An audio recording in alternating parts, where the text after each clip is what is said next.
your city grow, the service has to grow. Bracing for a property tax hike as the city unveils its spending plan. Tonight, a promise of more programs and improved services, but at what cost? Good evening. Toronto homeowners get ready to pay more. A nearly 7% property tax increase is in the works, so what will that extra money out of your wallet get you? CTV's Natalie Johnson is live at City Hall tonight with details of how the city plans to spend it. Natalie. Well, Michelle, this is Olivia Chow's second budget as mayor, and although the proposed property tax hike is not as high as it was last year, it is still substantial. The administration promising new investments if Torontonians pay more. Torontonians are once again being asked to pay more. The 2025 city budget unveiled today with a 6.9% tax hike on the table. They want 6.9% from the rest of us? I think it's outrageous. I'm not in principle against it. I just want to know that it's being used smartly. Mayor Olivia Chow touting the plan as good value for money on the heels of a historically high tax increase last year. It is a city that we built together, and we want to build a city that's more affordable, more caring, safer. The opening budget pressure for 2025 is $1.2 billion, which is down from $1.8 billion last year. 13 straight years of austerity put us in a completely unviable budget situation. This is the second budget in a row that starts to dig us out of that hole. The result is a proposed residential tax hike of 5.4% for operating costs, plus a 1.5% increase for capital spending on transit and housing. The total 6.9% hike works out to an average of $268 more per year for the average homeowner. Much of this is to maintain the service levels that we see here in the City of Toronto. There are some targeted new investments.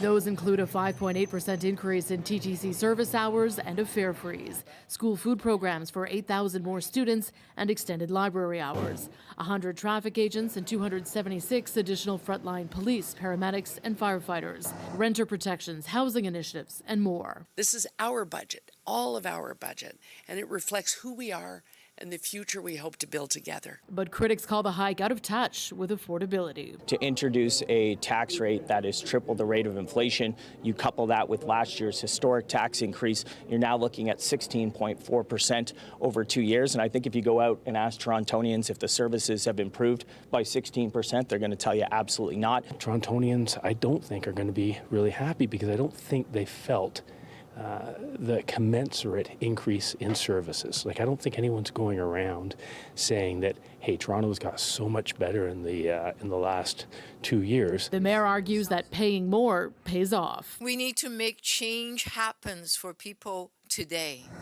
But that change comes at a cost. Meanwhile, city staff say they have found $680 million worth of reductions and efficiencies. The proposed property tax hike is not yet final. Councillors will be debating it in the coming weeks and will put it to a final vote in February. Reporting live at City Hall, I'm Natalie Johnson. Nathan, over to you. Thank you, Natalie. And our coverage continues online. For more details on the city's budget, head to ctvnewstoronto.ca.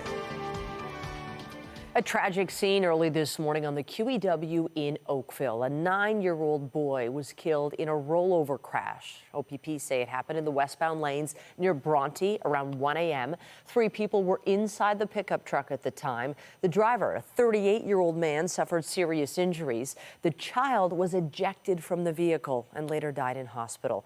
A second passenger, a 28-year-old, was not hurt. The roads and weather were dry and clear at the time. Obviously, we're looking at human factors, whether or not impairment fatigue played a factor. That's certainly part of the ongoing investigation. And the fact that someone was ejected from a vehicle and the types of injuries that were sustained, we're also looking at occupant restraints and seatbelts to see whether or not they were used effectively or properly at the time.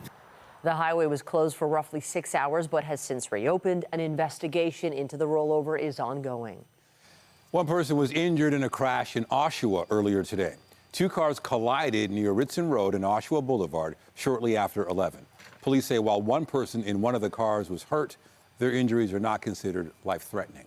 Turning to a new initiative aimed at curbing violence in Toronto's tow truck industry. Toronto Police launching a dedicated team to address the problem, including a string of shootings already this year. CTV's Mike Walker joins us live with the details. Mike. Well, Nathan, Michelle, Toronto police say 70% of shooting incidents so far this year are connected to the tow truck industry. This task force, they say, will be intelligence-led, with officers focusing on the criminal activities of a few bad actors in the industry. 2 weeks into 2025, and the violence in the tow truck industry is already surging, including 3 shootings last week over a 24-hour period in Scarborough. These are blatant, highly violent incidents, and it has a ripple effect that not only affects the intended probably targets, but the communities at large. Toronto police say out of 10 shooting and firearm discharge incidents in the city this year, 7 are connected to the industry, prompting police to launch Project Dodger to combat the escalating violence and crime linked to ongoing turf wars. They're fighting for specific areas of where they want to ply their trade. As part of the project, plainclothes and uniform officers will be deployed to specific areas of the city to deter violence and ensure compliance with industry regulations. This group, its only sole purpose is to investigate tow truck violence, whether that be shootings, firearm discharges, arsons, so we can act proactively, not just reactively.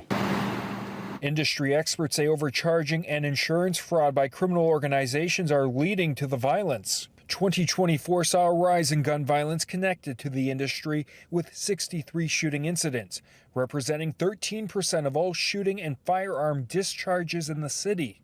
The president of the Towing Association of Ontario says action is needed. It's encouraging. Everybody wants to see this violence stop. He's hearing mounting concerns from tow truck drivers across the GTA. Nobody should have to go to work every day and worry about this sort of violence and worried about having a gun pointed at you or your truck burned down just to go and do what you do as a normal on a normal day of cleaning up a highway or an accident scene. Police say Project Dodger is building on the success of a similar task force last summer that resulted in 6 arrests and more than 180 charges laid in connection to 13 tow truck related shooting incidents, including a homicide. We are well aware of what's going on, and that's why we've pivoted our response in terms of increasing members out in the streets to ensure that public safety remains a priority.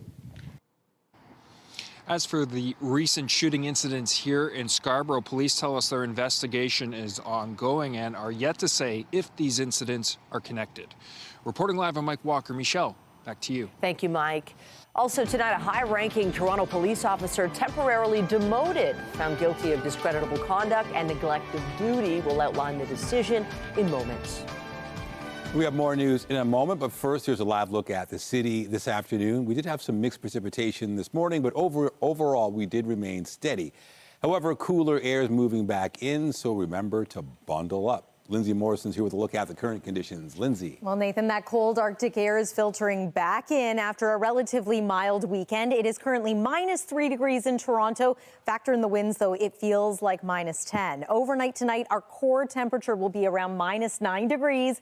And once again, winds will make it feel like -18. It's going to be a chilly start to the day tomorrow. Part of the reason for this, winds directly coming from the west. They're pretty gusty, too, gusting upwards of 30 kilometers per hour at times to 50 or even 60 kilometers per hour today. We've got a few flurries flying around the GTA. We've got, once again, lake effect snow to the north, and that has prompted weather advisories once again. We're going to take you through everything you need to know coming up. For now, though, Nathan, back to you. Thank you, Lindsay. A high-ranking Toronto police officer has been temporarily demoted. It comes after she was found guilty of professional misconduct for her actions following a crash involving her nephew. CTV's Rahim Ladani reports. Toronto Police Inspector Joyce Schertzer has been temporarily demoted for interfering in an investigation involving her nephew after he crashed a pickup truck into a utility pole on May 1st, 2022 on Lakeshore Boulevard. So he accelerated, and because of the slick roads, he went into the stand. At the penalty hearing, the disciplinary tribunal said members of the public would be shocked by Schertzer's actions and would conclude that if you are a friend or family of an officer, then you get preferential treatment. The tribunal heard Schertzer arranged for an officer from her 11 division to be dispatched, even though the crash happened within 14 division. According to documents, Schertzer's nephew was cleared to leave the scene about 10 minutes later, and officers did not have the opportunity to determine whether alcohol might have been a contributing factor. While there was no evidence alcohol was involved, it was pointed out that alcohol would have been a concern in this type of investigation involving a G2 driver. At one point, Schertzer also agreed for the investigating officer to turn off his body-worn camera to have a private conversation. In her decision, retired OPP Superintendent Lisa Taylor said, "I can appreciate that the matter before me has caused Inspector Schertzer to feel shame that she has lost opportunities that would otherwise be available to her. Lost opportunities for acting in or achieving the next rank are unfortunate, but these are the unsurprising results given the misconduct involved." Schertzer was previously found guilty of 1 count each of discreditable conduct and neglect of duty. Schertzer will now temporarily hold the rank of Staff Sergeant for the next 9 months. Factoring into the decision is Schertzer has worked for the police service for more than 3 decades. 73 letters of support from colleagues and former police commissioners were also submitted. However, Taylor noted the law holds police officers to a higher standard and that there is reputational damage to the police service. Also adding, Schertzer never acknowledged that her actions were inappropriate. After the 9-month penalty period is complete, Schertzer will return to the rank of inspector. Rahim Ladani, CTV News. The province's Special Investigations Unit is looking into the role police may have played after a woman fell to her death from a West End balcony early this morning. It happened at an apartment building near High Park, the same building where another woman died nearly 5 years ago. CTV's Janice Golding joins us with the story. Janice. Hi, Nathan. Yes, the Special Investigations Unit is once again investigating the death of a woman who fell to her death from this building behind us here during an interaction with police. She wasn't even hanging. She was standing right there because she was hiding over here. So it just doesn't make any sense. Anthony says he hasn't slept since his friend plummeted from a 9th-floor balcony around 2 a.m. I'm traumatized. I don't even know what to do. The Toronto man, who has lived in this Toronto community housing building at 100 High Park Avenue for 9 years, says his friend had shown up for a visit about an hour before police did. He says she was waiting for a friend to pick her up when there was a knock on the door. Next thing you know, she went to open the door, and she opened it about that much, and she said it's police. So she shut the door quick. And she ran over here, ran over that side of the balcony, and yeah, she hid. And then she came back over. Anthony says his friend climbed around a divider onto a neighbor's balcony, came back for her cell phone before ending back on the neighbor's balcony. All I saw was her hand, and she kept saying something I couldn't hear. And the police said, "Oh, don't jump 7 times," and then I could hear the set. I'm sitting at the end of the tape. I can hear everything. The province's Special Investigations Unit is now investigating. It says preliminary information suggests police were at an apartment in relation to a wanted person. The SIU adds officers spoke to the 44-year-old who then attempted to scale down the balcony of an apartment before falling. In their statements, they said that she scaled. How the hell is she going to scale? She's 240 pounds. She's about the same height as you are. Other neighbors also have questions, particularly given this is the second time in just under 5 years that a woman has fallen to her death from a balcony in their building. In May 2020, 29-year-old Regis Korchinski-Paquette fell from the 24th floor after police responded to a 911 call. Terrible. Because like I said, there's so much thing going on in this building. The police need to move in and stay 24/7. So at the end of the day, safety, it doesn't exist in Toronto. Doesn't matter where you're at. TTC, your building. Korchinski-Paquette's death, which occurred during the Black Lives Matter protests across North America, spurred a number of Justice for Regis rallies in Toronto. Ultimately, however, the SIU would clear police of any wrongdoing. One hand is here. That's all I saw. And I'm right there at my table. Anthony was there to witness much of what happened last night, and while he didn't actually see his friend fall to her death, he says he doesn't understand how this came to pass. The SIU has assigned 4 investigators to this case, along with 4 forensic investigators. A post-mortem is scheduled for Wednesday. Reporting live, I'm Janice Golding. Now back to Michelle. Thank you, Janice. York Regional Police are asking for the public's help to identify suspects in a hate-motivated break-and-enter in Markham. Police have released images of the suspects who broke into a commercial unit near Yonge and Doncaster early Friday morning. Police say they vandalized the property, causing significant damage, and also left anti-Semitic graffiti. Police are asking anyone with information to come forward. We're getting the strongest signals yet that we could have an early election in Ontario. Premier Doug Ford talking about going to the polls ahead of schedule, and it all circles back to the tariff threat coming from south of the border. CTV's Queen's Park Bureau Chief Siobhan Morris joins us live with those details. Siobhan.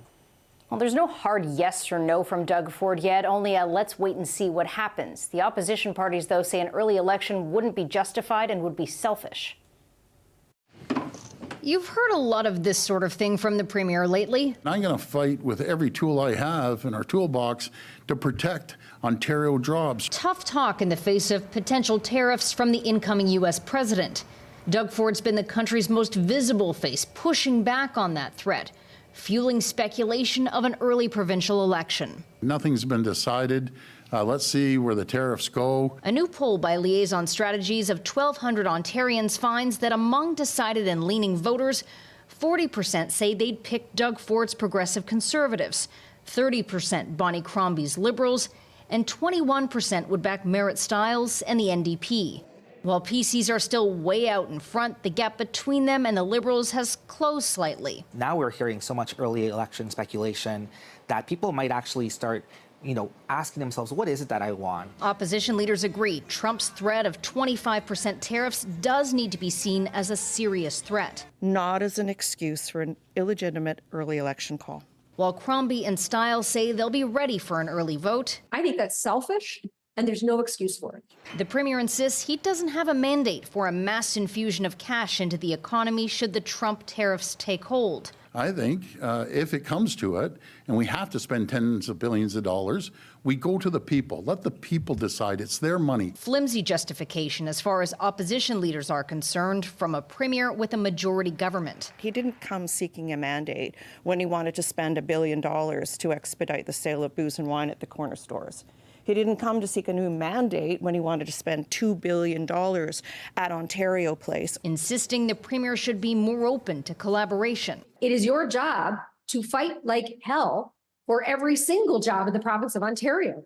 And I'm here to say, I'll work with you on that. You don't need to go to the polls. We got this. Opposition leaders would like to see MPPs back at Queen's Park tackling these issues together, but the legislature isn't supposed to resume until March. Reporting live from Queen's Park, I'm Siobhan Morris. Nathan, back to you. Thank you, Siobhan. And as Siobhan mentioned, it's just 7 days until Donald Trump is sworn in as president. And with Canada-U.S. relations on the line, there's a difference of opinion on how to handle the threat of looming tariffs, including a plan from the Premier to get more minerals out of the ground faster. CTV senior political correspondent Mike LeCouture has more from Ottawa. With a week to go until inauguration, politicians at all levels are using different methods, but they're all focused on avoiding tariffs from the U.S. America needs it. Canada has it. Ontario Premier Doug Ford believes critical minerals are the key to a strong partnership with the U.S. It's why he keeps talking about AMCAN resource development. China's cutting, America off on the critical minerals. They're trying to corner the market. Who has more critical minerals than anyone right now in North America? It's Ontario. Other premiers are also pitching Canadian cooperation directly to President-elect Donald Trump. Alberta's Danielle Smith made a trip to Mar-a-Lago, where she said she wasn't lobbying to exempt oil and gas exports from those 25% tariffs, but it is part of the math, explaining our trade imbalance with the U.S. If we take energy out of the picture in making the argument, we have a trade the Americans have a trade surplus with us. According to the National Bank of Canada, the U.S. trade surplus with Canada is worth $58 billion when you exclude Canadian oil and gas exports to the U.S. Their trade with Canada is very balanced. So there's no argument that this subsidy is large or even that it's new. In fact, it's been shrinking in recent years. NDP leader Jagmeet Singh says Trump is a bully, and he believes we should respond with force. There's no quicker way to get Donald Trump to back away from tariffs than to shut off the tap on critical minerals, what the states need very clearly. Now, premiers have been hesitant to cut off those types of exports because of how crucial they are to provincial economies. But that could be part of the discussion when they meet with the Prime Minister in Ottawa on Wednesday. Mike LeCouture, CTV News, Ottawa. Meanwhile, Chrystia Freeland will promise to bring in dollar-for-dollar tariffs on U.S. imports to match any imposed by Donald Trump. That is, if she becomes prime minister. The source says Freeland will announce her intention to seek the Liberal leadership just before the U.S. presidential inauguration. She is among 7 leadership hopefuls who now have forms posted on the party's website to collect the signatures they need to enter the race. The group also includes former Governor of the Bank of Canada, Mark Carney, and former BC Premier Christy Clark. Others seeking the required 300 signatures from registered Liberals are Government House Leader Karina Gould, Energy and Natural Resources Minister Jonathan Wilkinson, MP Chanda Arya, and former MP Frank Baylis. Industry Minister François-Philippe Champagne is expected to reveal whether he will run during an appearance tomorrow at the Canadian Club in Toronto. Candidates must declare by January 23rd, and the Liberals will choose a new leader on March 9th. Millions of people in wildfire-ravaged Southern California are bracing for the return of dangerous winds. Thousands of homes are already lost, and fire officials are warning the next couple of days could be very challenging. CTV's Andrew Johnson has the latest. The battle to save homes and lives in Los Angeles County is entering a critical stretch. Severe fire weather conditions will continue through Wednesday. The National Weather Service is predicting close to hurricane force level winds, and so we're making urgent preparations. Go, go, go. Beginning late tonight, the Santa Ana winds, which first fueled the terrifying spread of flames early last week, could again cause explosive growth. We're just praying and hoping that doesn't happen, but we're very scared. As exhausted fire crews prepare for the threat, there are new reinforcements arriving from Canada. A group of British Columbia firefighters left for LA on Saturday. Dozens more from BC and Alberta are on their way today. In 2023, California firefighters bravely supported Alberta in a time of great need. And now Alberta is answering the call and stepping up to support our friends. A key piece of firefighting equipment is also hours from being back in action. One of the 2 Quebec-based water bombers working the fires was grounded for repairs after colliding with a drone. Our CL-415 Super Scooper that was damaged because of a drone incursion is reportedly going to be flying tomorrow morning. It has been repaired. The Super Scoopers can collect thousands of liters of water in seconds to douse flames. Quebec said Friday it's sending 2 more to the fire zone. In areas already rendered unrecognizable by flames, teams are methodically moving from home to home, searching for the dead. People are saying, I just want to go look at my house and I want to see what's left. We know that, but we have people literally looking for the remains of your neighbors. Please be patient with us. A grim task that will continue while Southern California braces for what could be another devastating week. Andrew Johnson, CTV News. In the Middle East, significant progress has reportedly been made on a ceasefire agreement, and there's cautious optimism that a deal could get done. An official briefed on the negotiations says mediators gave Israel and Hamas a final draft today following a midnight breakthrough. The text for a Gaza ceasefire and release of hostages was presented by Qatar to both sides in Doha. Another round of talks is planned tomorrow to finalize remaining details. An Israeli official said negotiations were in advanced stages, and the Hamas delegation said talks were progressing well. This afternoon, U.S. President Joe Biden said a deal he had championed was on the brink of coming to fruition. Palestinian people deserve peace and the right to determine their own futures. Israel deserves peace and real security, and the hostages and their families deserve to be reunited. And so we're working urgently to close this deal. However, a number of obstacles remain, and there have been promising signs of a ceasefire agreement before. But months of negotiations have stalled repeatedly. Elsewhere in the Middle East, Canada is providing $17.25 million for humanitarian assistance to Syria. The money will be used for a number of things, including clean water and food, protection services, sanitation, and health services. This announcement came as a Canadian government delegation visited the border region of Turkey and Syria for the first time since the fall of the Bashar Assad regime. The Canadian officials say the ongoing conflict in Syria has left millions of people in need of urgent aid. Today's debut launch of Blue Origin's massive new rocket was called off because of technical issues. The 320-foot craft was supposed to lift off before dawn from Cape Canaveral with a prototype satellite on board. But there was an unspecified issue with the rocket in the final minutes of the countdown, and launch controllers ran out of time. A new date to try again has not been set. The rocket is named after John Glenn, the first American to orbit Earth. Coming up, the staggering cost of severe weather. 2024 proves to be a record-breaking year for insured damage from floods to wildfires and hail. Experts warn it's not an anomaly, it's a trend. And I'm Pat Foran. Coming up on Consumer Alert, if you're traveling outside of Canada, you need to make sure you have travel medical insurance. A man who was hospitalized in Florida last year was charged more than $600,000, but with our help, that bill has just been paid. I'll have my reports just ahead.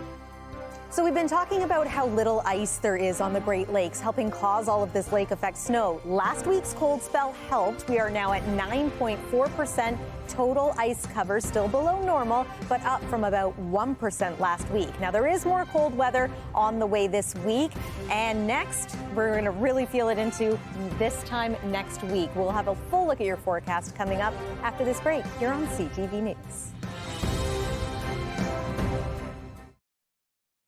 Whenever you travel outside of the country, you should always have travel medical insurance in case you have an accident or illness. Last year, an Ontario man who suffered cardiac arrest in a Florida airport ended up with a hospital bill of more than $600,000. Here's Pat Foran and Consumer Alert. Pat. Thanks, Michelle and Nathan. The man did have travel insurance, but after he received treatment in the U.S., his claim was denied. But following our story, he appealed. He's extremely relieved the decision has just been reversed, and now insurance will pay the huge bill. Why I was in shock, I cried. 74-year-old Richard Bishop of Tecumseh near Windsor was flying back from Florida last March when he suffered cardiac arrest at the Orlando airport.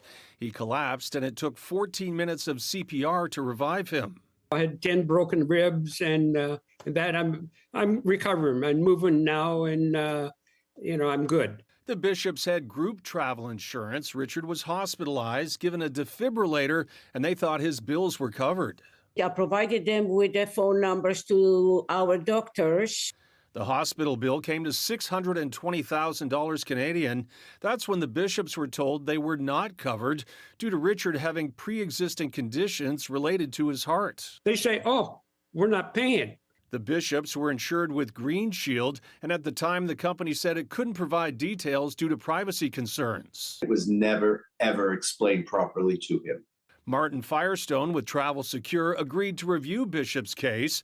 Firestone felt the Bishops did check to make sure they had proper coverage before going to Florida. They called prior to leaving, was told through this retirement plan that he had coverage and you got the best there is. And that was the comment that was made. I said, stop right there. With Firestone's help, the case was appealed and Green Shield agreed to settle the hospital bill for a reduced amount of almost $365,000 Canadian. A spokesperson told CTV News, "We cannot provide specific details. Upon receiving the requisite medical documentation, we were pleased this resulted in a positive outcome for the Bishop family." Everything lined up properly here, your program, my letter, and the fact that they realized this would have been a battle they didn't want to fight. Thank you, Pat, and your team. It turned out really good that they did pay, and we can start living our life again without having that worry. We're very happy. And if you plan to travel outside of Canada, you need proper travel insurance, but you also have to ask questions if you've had health problems or changes in your medication. No one wants to get stuck with a massive medical bill. On your side, I'm Pat Foran. If you have a consumer story idea, email us at alert@ctv.ca. Well, it is shaping up to be a quintessential January week weather-wise. We have the snow that we woke up to today and falling, and then that cold's going to ramp up again. Yeah, the weekend wasn't bad at all, and it felt kind of comfortable. Today was okay, but it's going to change. It is, and we can look forward to another mild weekend next weekend. But before that, things are going to cool down once again, and we do have some snowflakes flying out there in some areas too, especially north of the GTA, but in our neck of the woods as well. I want to show you what the weather has been good for the last week or so. And that's this ice rink that was put together by a group of volunteer seniors. This is a passion project of theirs on Lake Couchiching. It's the Brewery Bay area. The ice rink is 15,000 square kilometers, and suddenly now the weather has been just right for maintaining this. They invite skaters of all ages and abilities to come out and enjoy. Of course, it was mild in December. Now it's cold, and about this time next week, we could experience some of our coldest weather yet. I know I've said that already so far this year. It is once again wind chill in the minus 20s in northwestern Ontario, into the minus double digits across the south where we are. Overnight tonight, we're forecasting a low of minus 9 degrees, wind chill minus 18. It's going to be another bitterly cold start to the day tomorrow for anyone venturing out to work or school early on. You're going to want to bundle up. In the afternoon, temperatures will be colder than normal yet again, minus 9 degrees in St. Thomas for the high, minus 5 in Welland. We're hopeful that we'll see a little bit of sun around places like Burlington and Aurora, but in Uxbridge, your daytime high is minus 7 and minus 5 degrees for you in Huntsville. Let's talk about the active weather, because there has been exactly that. There's the flurry activity around us here in the GTA, thanks to some westerly winds. I want to focus a little further north. We've got some rather intense squall lines making their way through areas like Parry Sound over toward Port Carling and into the Bracebridge area. You might be getting some heavy snow. There are snow squall warnings in place for this part of the province, warning of 4 to 6 centimeters of snow per hour. And by the time this all wraps up tomorrow afternoon or evening, maybe 60 centimeters of snow on the ground in some areas. Winter weather travel advisory extended to Minden, and there we have a snow squall watch for when these winds change direction. So that's for areas just north of London. The wind direction change is going to happen tomorrow. You can see westerly winds for the most part still, that snow persisting. Hopefully some sunny breaks again for us here locally. There's our change in wind direction, so maybe a few flurries extending toward the north end of the GTA. That's for your Tuesday night and for your Wednesday night. Wednesday daytime, we should be able to enjoy some sun, but it is cold both daytime and night. Milder into the weekend, flurries Thursday to Saturday, and then look at those temperatures for Sunday and Monday of next week. Cold again. That's your look at the weather. Nathan, over to you. Thank you, Lindsay. Also tonight, we continue our coverage of the California wildfires. CTV's Andrea Case reports on the many celebrities sharing their stories and stepping up to help amid the devastation. Large-scale weather events come at a cost, not only because of time spent cleaning up, but also the dollars and cents it costs to get back in business. Now, a new report says 2024 was the costliest year on record in Canada for weather-related losses. CTV's Jessica Smith joins us in studio with more on the price paid for all this severe weather, Jess. It's a lot. Nathan and Michelle, according to a report released by the Insurance Bureau of Canada, weather events that walloped Canada in 2024 came in at a record-breaking cost of $8.5 billion in damages, a first in Canadian history. The largest chunk of that number comes from just 4 events within a few weeks of each other. In 2024, including the floods in the GTA in July, the wildfires in Jasper, Alberta from July into August, and the hailstorm in Calgary, Alberta in late August. The full list includes weather from the West Coast to the East Coast, impacting hundreds of thousands of Canadians and their home insurance premiums. The trend is, this is not a one-off. This is not just this is a trend that we're seeing, not a fluctuation. And so my sense is that we're going to see more of these expensive ones. According to Amanda Dean with the Insurance Bureau of Canada, the cost to insurance for damage caused by severe weather has been steadily growing. In 2016, claims in Canada totaled $6 billion. By the end of 2024, that number reached a staggering $8.5 billion. Severe weather is impacting insurance, and it's clearly impacting homeowners. We're certainly hearing from them directly. The number of these weather events and their severity are increasing year over year. I think that the writing's on the wall, and we need to pay attention to this. This is not just the fact that the world is warming up. It is costing us dearly. It's expensive, and that is really the hardship on people's lives. Looking to the devastating fires south of the border in California and how wildfires impact us here at home in Canada, Dean says a collective effort is needed between all levels of government and the insurance companies to protect homes in Canada. A lot of important conversations have to happen with respect to fireproofing communities that are especially prone to wildfire or fire of any sort. The best offense when it comes to preparing for severe active weather is a good defense, according to both Environment Canada and the IBC. And stress talking to your insurance provider to make sure you have the right things in place to protect your home. Reporting live, I'm Jessica Smith. Michelle, Nathan, I'll send it back to you. Thank you, Jess. And the weather is certainly fueling a catastrophic situation in Southern California. Wildfires continue to cut a path of destruction, and celebrities are responding in many different ways. CTV's Andrea Case joins us now with a look at how those who are being cheered and jeered in their response. Nathan and Michelle, Golden Globe winner Jean Smart is asking networks not to broadcast award shows and donate the money to relief efforts. Today, the 67th annual Grammy Awards, scheduled for February 2nd, announced the show will be held in Los Angeles and carry a renewed sense of purpose and fundraise for the wildfire relief.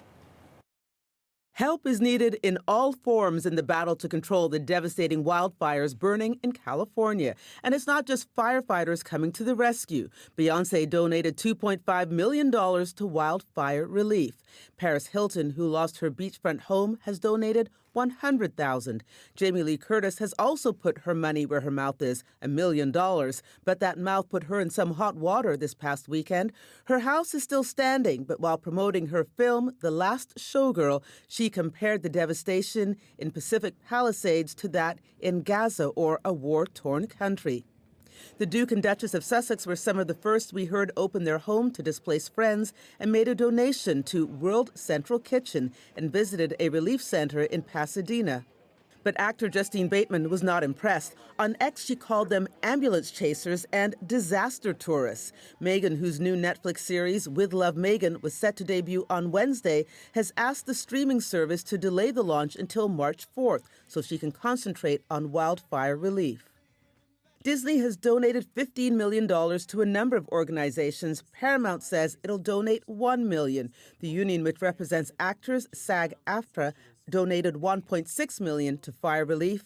And the New York Times reports over 900 prisoners have joined the fight to extinguish the flames. They are reportedly paid less than $12 a day.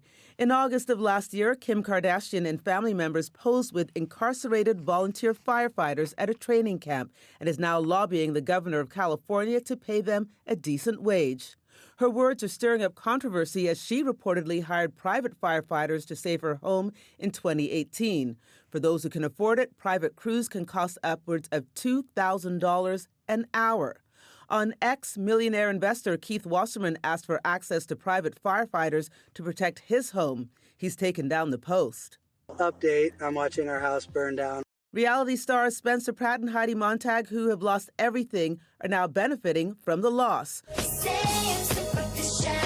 Superficial, her failed album released in 2010, hit #1 on the iTunes charts this weekend. And on TikTok, some stars are calling it their evacuation music.